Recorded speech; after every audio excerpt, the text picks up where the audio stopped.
Pego ya lekala le le kgethegilego la dinyakišišo SIU e direla gore molaodikakaretšo wa nakwana wa kgoro ya maphelo Ngaka Amban Pillay a bulelwe molato wa go šitwa go latela melao ya taolo ya mašeleng. Go ya ka pego, Ngaka Pillay o boditše kgoro ya matlotlo maaka mabapi le go se latelwe ga melao ya go aba dikontraka. Kantoro ya mopresidente e re kgoro ya maphelo e swanetše go tšea magato a digetšwego ke SIU ka potlako.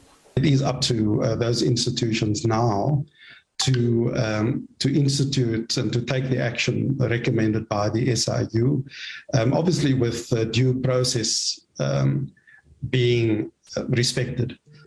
Molledi wa SIU Kaiser Kganyago o re tone ya pileng ya kgoro ya maphelo Ngaka Zweli Mkhize o amegile thwi ka bong ya dikontraka ka bohwirihwiri.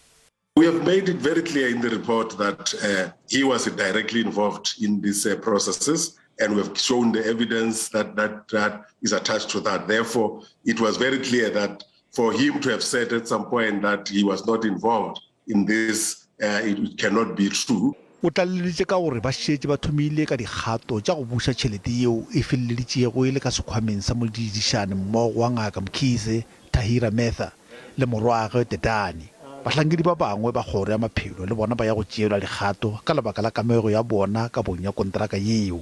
Ngaka Zweli Mkhize o tlišitšwe maemong a gagwe. Molaodikakaretšo Ngaka Sandile Buthelezi o fegilwe mošomong.